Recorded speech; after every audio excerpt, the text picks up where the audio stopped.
لك حبا نقيا صافيا. أنت حبيبي ومالكي، حبك في قلبي يزيد. أنت حبيبي ومالكي، حبك في قلبي يزيد. يا من يسرني قربك، سوى رضاك لا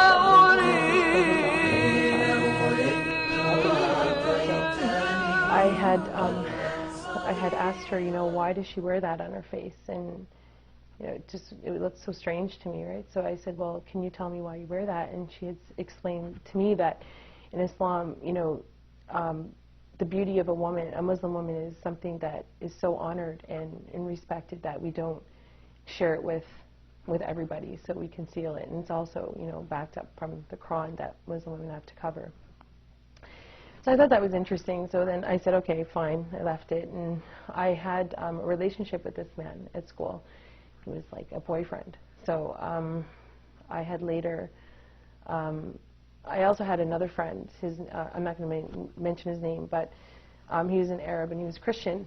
And he thought, I guess at the time, that I was going to convert to Islam because I had this boyfriend. And even though I had no interest really about Islam, right? So he actually prompted me to learn about Islam because he used to bring, he used to work at this gas station close to my neighborhood, and he used to bring me information protesting, going completely against Islam, saying that Muslim women are, I guess I should be honest and say exactly what he said, that are whores and that they're allowed to have more than one man, right? And this is actually coming from the Quran, he said.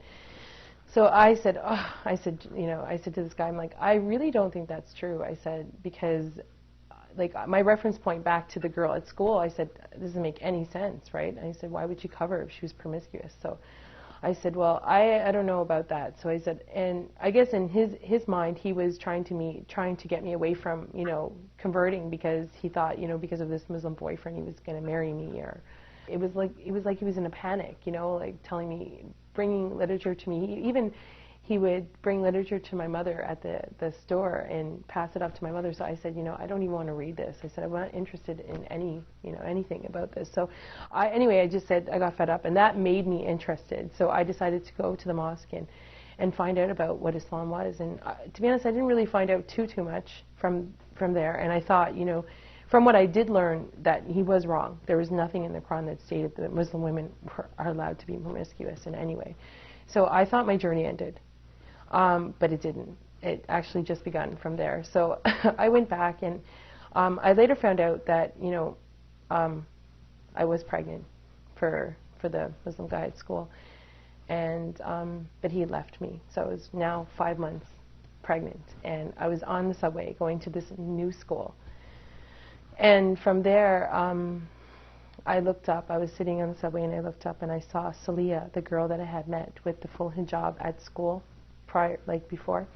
And I'm like, oh, I said, hi, how are you? And she's like, fine. And I said, where are you going? We became very good friends, and I learned a lot about Islam from her. And it was never, I wasn't really, before going to the masjid or the mosque and inquiring for myself.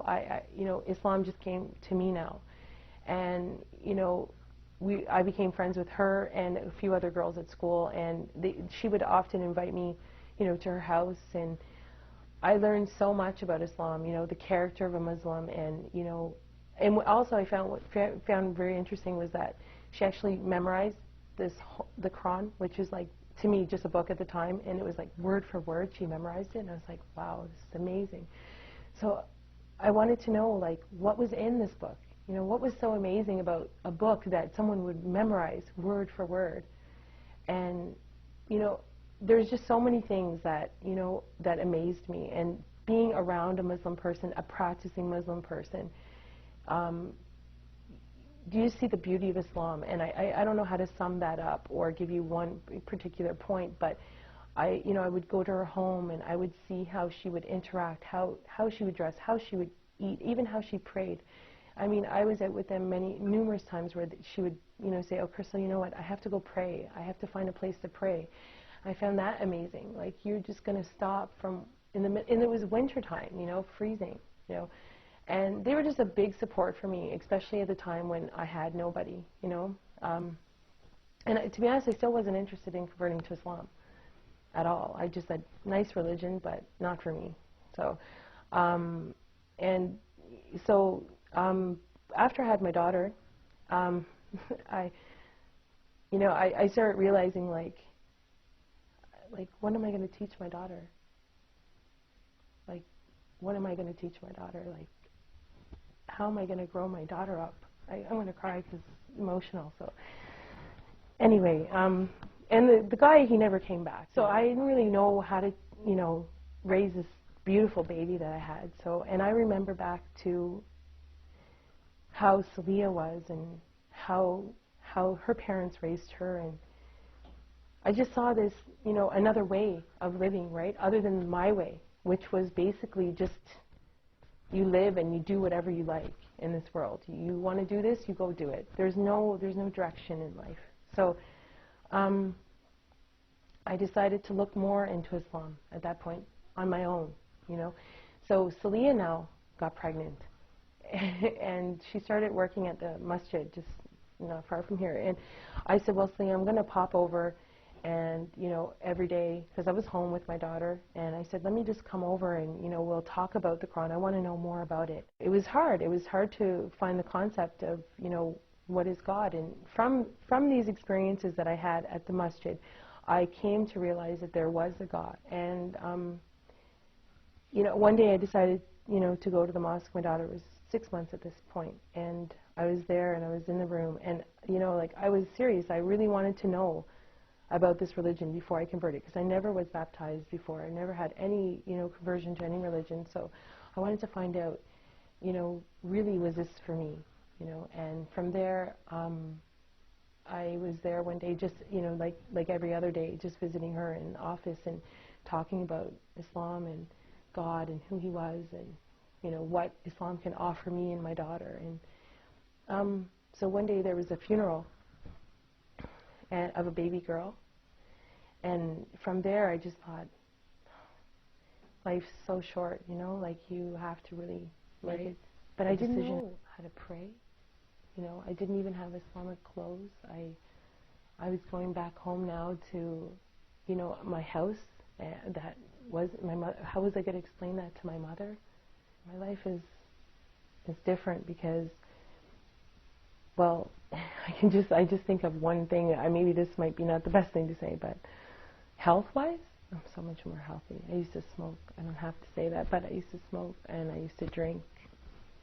I used to get sick to my stomach from drinking. I don't drink anymore. I haven't tasted a drop of alcohol. I haven't smoked. Alhamdulillah. It's just, you know how many times I tried to quit smoking? I smoked for like 11 years, and I tried and I tried and tried and tried. I am a successful non-smoker right now, and I just owe that to God, because there's no way I could have done it, like, especially, you know, with the support of the type of people I'm around, you know.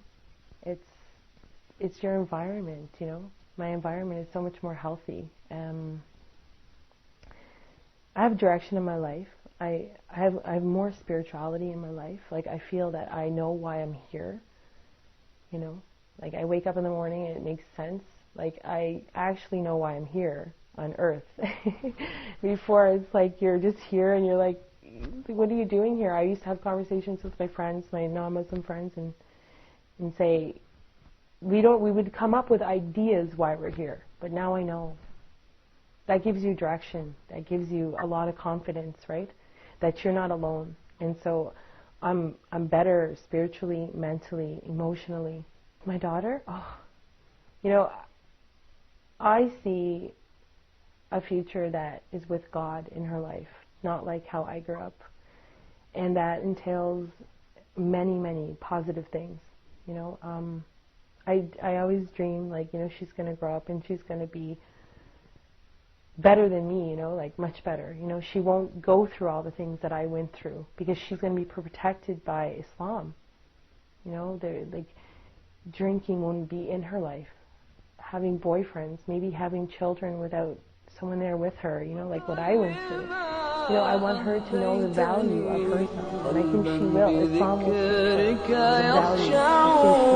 ثبته ربي بفضلك حتى